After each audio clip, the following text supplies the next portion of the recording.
എല്ലാവർക്കും നമസ്കാരം. ഞാൻ സരിത മഹേശ്വരൻ.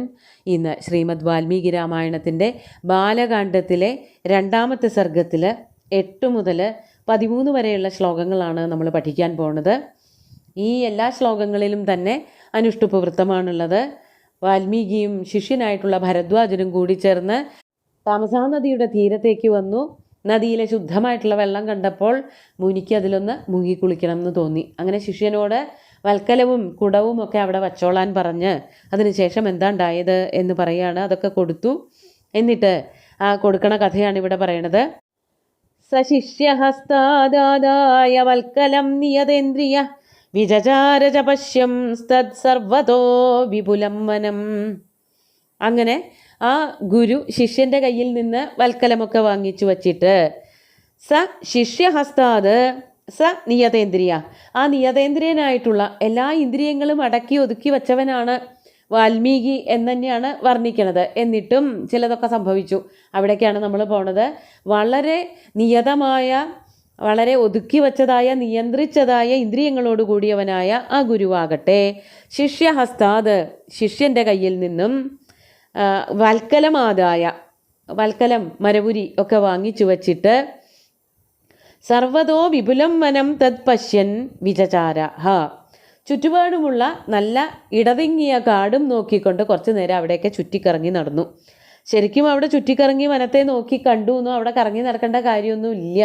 എന്തുകൊണ്ടാണെന്നുണ്ടെങ്കിൽ ഇവിടെ കുളിക്കാനൊക്കെ വരുന്ന ആൾ തന്നെയാണ്. കയ്യും കാലും കഴുകാനും ആചമിക്കാനും സന്ധ്യാവന്ദനം ചെയ്യാനും ഒക്കെ താമസാ നദിയിലേക്ക് വരുന്ന ആൾ തന്നെയാണ് വാൽമീകി.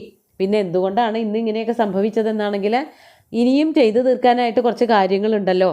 അതുകൊണ്ടാണ് കവി അങ്ങനെയൊക്കെ വർണ്ണിച്ചത്. തത് വിപുലം വനം, ആ തമസാ നദിയുടെ തീരത്തുള്ളതായ വിപുലമായിട്ടുള്ള വനത്തിനെ നോക്കി കണ്ടുകൊണ്ട് വിചചാര, കുറച്ച് നേരം അവിടേക്ക് ഒന്ന് ചുറ്റിക്കറങ്ങി നടന്നു. നദിയുടെ തീരത്തുള്ളതായ കാടൊക്കെ കണ്ട് അതിൻ്റെ ഭംഗിയൊക്കെ കണ്ട് അങ്ങനെ നടന്നു. പശ്യം സ്തദ് എന്ന് പറയുമ്പോൾ അവിടെ പദം പിരിക്കുമ്പോൾ പശ്യൻ പ്ലസ് തദ് എന്നായി തീരും. അൻ ത എന്നുള്ളത് കൂടി ചേരുമ്പോൾ പശ്യന്തത് എന്നല്ല, അവിടെ ഒരു അനുസ്വാരം കൂടി വരും. അതാണ് പശ്യം സ്തദ്, സകാരം കൂടി ചേരും. ആ കാടിൻ്റെ ഭംഗിയൊക്കെ കണ്ട് കുറച്ച് നേരം അവിടെ വിപുലമായിട്ടുള്ള കാടിനെ കണ്ടുകൊണ്ട് നടന്നു എന്നർത്ഥം. എന്നിട്ട് 9ാമത്തെ ശ്ലോകത്തിൽ അങ്ങനെ നടക്കണതിൻ്റെ ഇടയ്ക്ക് എന്താ കണ്ടതെന്ന് പറയാണ്. തസ്യ അഭ്യാസേതു മിഥുനം ചരന്തമനവായിനം ദദർശ ഭഗവാംസ്തത്ര ക്രൗഞ്ചയോശ്ചാരു നിസ്വനം. അങ്ങനെ ആ കാട്ടിൽ കൂടെ വളരെ ദൂരത്തേക്കൊന്നും പോയില്ല, നദിയുടെ അടുത്ത തീരത്ത് തന്നെയാണ്.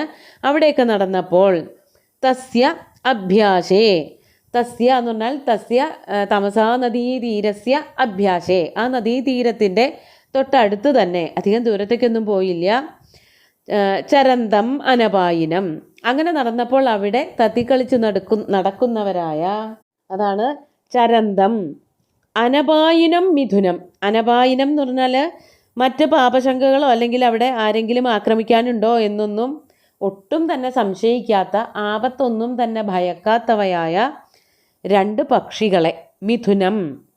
മിഥുനം എന്ന് പറഞ്ഞാൽ അതാണ് ഇരട്ടകൾ എന്ന് പറഞ്ഞാൽ ആണും പെണ്ണും, അതിനെയാണ് മിഥുനം എന്ന് പറയുള്ളൂ. അവയെ അവിടെ കണ്ടു. ആരുടെ മിഥുനങ്ങളാണ്? ക്രൗഞ്ചയോഹോ മിഥുനം ചാരു നിസ്വനം ക്രൗഞ്ചയോഹോ മിഥുനം. ചാരു നിസ്വനം, നല്ല ഭംഗിയുണ്ട് കാണാൻ, മാത്രമല്ല അവയുടെ ശബ്ദം കേൾക്കാനും നല്ല രസമുണ്ട്. അപ്പോൾ ചാരു എന്നുള്ളത് രൂപത്തിൻ്റെയോ അല്ലെങ്കിൽ ശബ്ദത്തിൻ്റെയോ ഒക്കെ സൗന്ദര്യത്തിലേക്ക് നമുക്ക് വ്യാഖ്യാനിക്കാൻ പറ്റും. അങ്ങനെ അവിടെയൊക്കെ പറന്ന് കളിച്ച് നടക്കുന്നവയും ഇങ്ങനെ ഓരോരോ ശബ്ദങ്ങളൊക്കെ എടുത്ത് പരസ്പരം സ്നേഹം പങ്കുവെച്ചുകൊണ്ടിരിക്കുന്നവയുമായ 2 പക്ഷികളെ, 2 ക്രൗഞ്ച പക്ഷികളെ ഭഗവാൻ തത്ര ദദർശ. ഭഗവാൻ വാൽമീകി മഹർഷിയെയാണ് ഭഗവാൻ എന്ന് പറയുന്നത്. അദ്ദേഹം അവിടെ കാണുകയും ചെയ്തു. ദദർശ, കണ്ടു എന്നർത്ഥം. അപ്പോൾ നദിയുടെ തീരത്ത് തന്നെയായിരുന്നു ഈ 2 പക്ഷികളും ഇരുന്നിരുന്നത്. അവ നിലത്തല്ല, മരത്തിൻ്റെ മുകളിലൊക്കെ ആയിരിക്കും ഇരുന്നിരുന്നത്. അവയുടെ ശബ്ദം കേട്ടിട്ടൊക്കെ ആവണം, അല്ലെങ്കിൽ പറന്ന് കളിക്കണതൊക്കെ കണ്ടിട്ടാവണം മുനി അവിടേക്ക് നോക്കിയത്. അപ്പോൾ 2 ഇണപ്പക്ഷികൾ ഇങ്ങനെ പറന്ന് കളിച്ച് പേടിയൊന്നുമില്ലാതെ പറന്ന് നടക്കണത് കണ്ടു എന്നർത്ഥം. എന്നിട്ടോ ആ സമയത്ത് എന്താണ് ഉണ്ടായത്? തസ്മാത്തു മിഥുനാദേകം പുമാംസം പാപനിശ്ചയ ജഘാന വൈരനിലയോ നിഷാദസ്തസ്യ പശ്യത പെട്ടെന്ന് അവ വളരെ സന്തോഷത്തോടു കൂടി പറന്ന് നടക്കുകയായിരുന്നു, ഒരു പേടിയില്ലാതെ പറക്കുകയായിരുന്നു. പക്ഷേ ആരും പ്രതീക്ഷിച്ചില്ല അവിടേക്ക് ഒരു വേടൻ വളരെ വേഗത്തിൽ അങ്ങോട്ട് വന്നു. എന്നിട്ട് തസ്മാത്തു മിഥുനാദേകം പുമാംസം, ആ മിഥുനങ്ങളിൽ ഒന്നിനെ, ഏകം പുമാംസം അതായത് ആൺപക്ഷിയെ എന്നർത്ഥം, ആ ആൺപക്ഷിയെ, രണ്ട് പക്ഷികളിലെ ആൺപക്ഷിയെ പാപനിശ്ചയ നിഷാദ, വൈരനിലയോ നിഷാദ, പാപം ചെയ്യാൻ നിശ്ചയിച്ചുറപ്പിച്ചു വന്നവനായ, അവയെ എങ്ങനെയെങ്കിലും അതിലൊന്നിനെ എന്തായാലും കൊല്ലുമെന്ന് ഉറപ്പിച്ചു വന്നവനായിട്ടുള്ള വൈരനിലയനായിട്ടുള്ള, അതായത് വൈരം ആ പക വീട്ടുന്ന പോലെ അസ്ത്രം എയ്ത് വധിക്കാൻ വേണ്ടി പുറപ്പെട്ടു ആ വേടൻ. ആ വേടനെ ഈ പക്ഷികളൊന്നും ചെയ്തിട്ടില്ല. പക്ഷേ എന്തോ ഈ പക്ഷികളെ കണ്ടപ്പോൾ ഇയാൾക്ക് അതിലൊന്നിനെ കൊല്ലണം തോന്നി.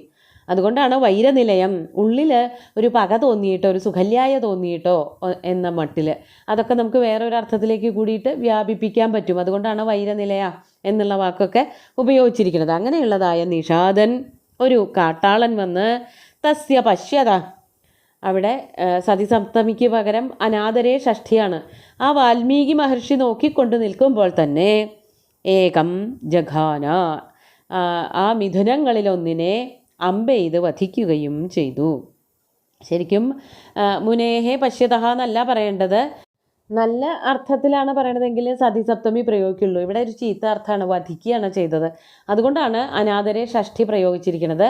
ആ വാൽമീകിയുടെ കൺമുന്നിൽ വെച്ചു തന്നെ, തസ്യ പശ്യത, അദ്ദേഹം നോക്കിക്കൊണ്ട് നിൽക്കുമ്പോൾ തന്നെ, തസ്മിൻ അല്ലെങ്കിൽ മുനൗ പശ്യതി സതി എന്നാണ് പറയേണ്ടിയിരുന്നത്. പക്ഷേ ഇവിടെ വധമാണ് നടന്നതെന്നുള്ളത് കൊണ്ട് ഷഷ്ഠി പ്രയോഗിച്ചിരിക്കുകയാണ്. അദ്ദേഹം നോക്കിക്കൊണ്ട് നിൽക്കുമ്പോൾ തന്നെ തസ്യ പശ്യത ഏകം ജഘാന, ഒന്നിനെ വധിക്കുകയും ചെയ്തു എന്നർത്ഥം.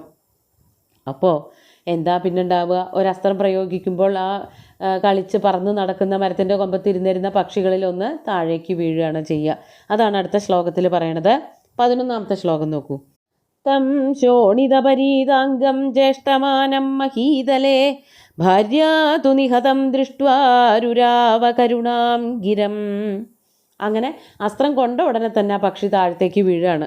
അത് കണ്ടിട്ട് തം ശോണിതപരീതാംഗം മഹീതലേ ചേഷ്ടമാനം നിഹതം ദൃഷ്ട്വ, അങ്ങനെ അസ്ത്രം കൊണ്ടതുകൊണ്ട് മേലാസകലം ചോര പുരണ്ട, ചോരയിൽ കിടന്ന്, അതായത് കൈകാലിട്ടടിക്കുന്ന, ചോരയിൽ മുങ്ങിക്കിടക്കുന്ന എന്നൊക്കെ അർത്ഥം. അതാണ് ശോണിത പരീതാംഗം, അസ്ത്രം കൊണ്ട് മേല് നിന്ന് ചോര ഒഴുകി വരുന്നവനും, മഹീതലേ നിലത്ത് വീണ് പിടയ്ക്കുന്നവൻ, ചേഷ്ടമാനം പിടച്ചുകൊണ്ടിരിക്കുന്നവനുമായ, തം നിഹതം ദൃഷ്ട്വ, ആ വീണ് മരിച്ചു കിടക്കുന്നവനായ, മരണാസന്നനായി വൈകാതെ തന്നെ മരിച്ചു പോവും, അങ്ങനെ കിടക്കുന്നവനായ തൻ്റെ പതിയെ കണ്ടിട്ട്, ഭാര്യ എന്ന് പറഞ്ഞാൽ ആ ഇണപ്പക്ഷി, പെൺപക്ഷി, കരുണാം ഗിരം രുരാവ, ഉറക്കെ അങ്ങോട്ട് കരയാൻ തുടങ്ങി. പാവം വളരെ കരുണമായിട്ട് വിലപിക്കാൻ തുടങ്ങി. ഒരു പേടിയില്ലാതെ ദമ്പതിമാരിങ്ങനെ പറന്നുല്ലസിച്ച് കളിക്കുന്നതിൻ്റെ ഇടയ്ക്കാണ് എവിടെ നിന്നോ പ്രത്യക്ഷപ്പെട്ടവനായ ഒരു വേടൻ വന്ന്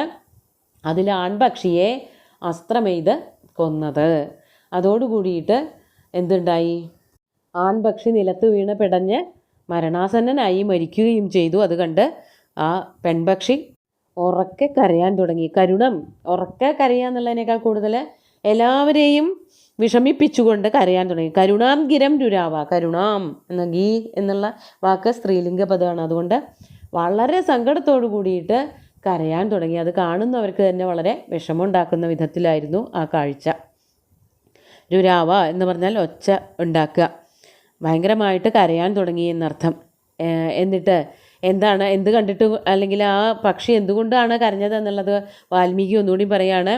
വിയുക്താപതിനാതേന ദ്വിജേന സഹചാരിണ താമ്രശീർഷേണ മത്തേന പത്രിണ സഹിതേന വൈ.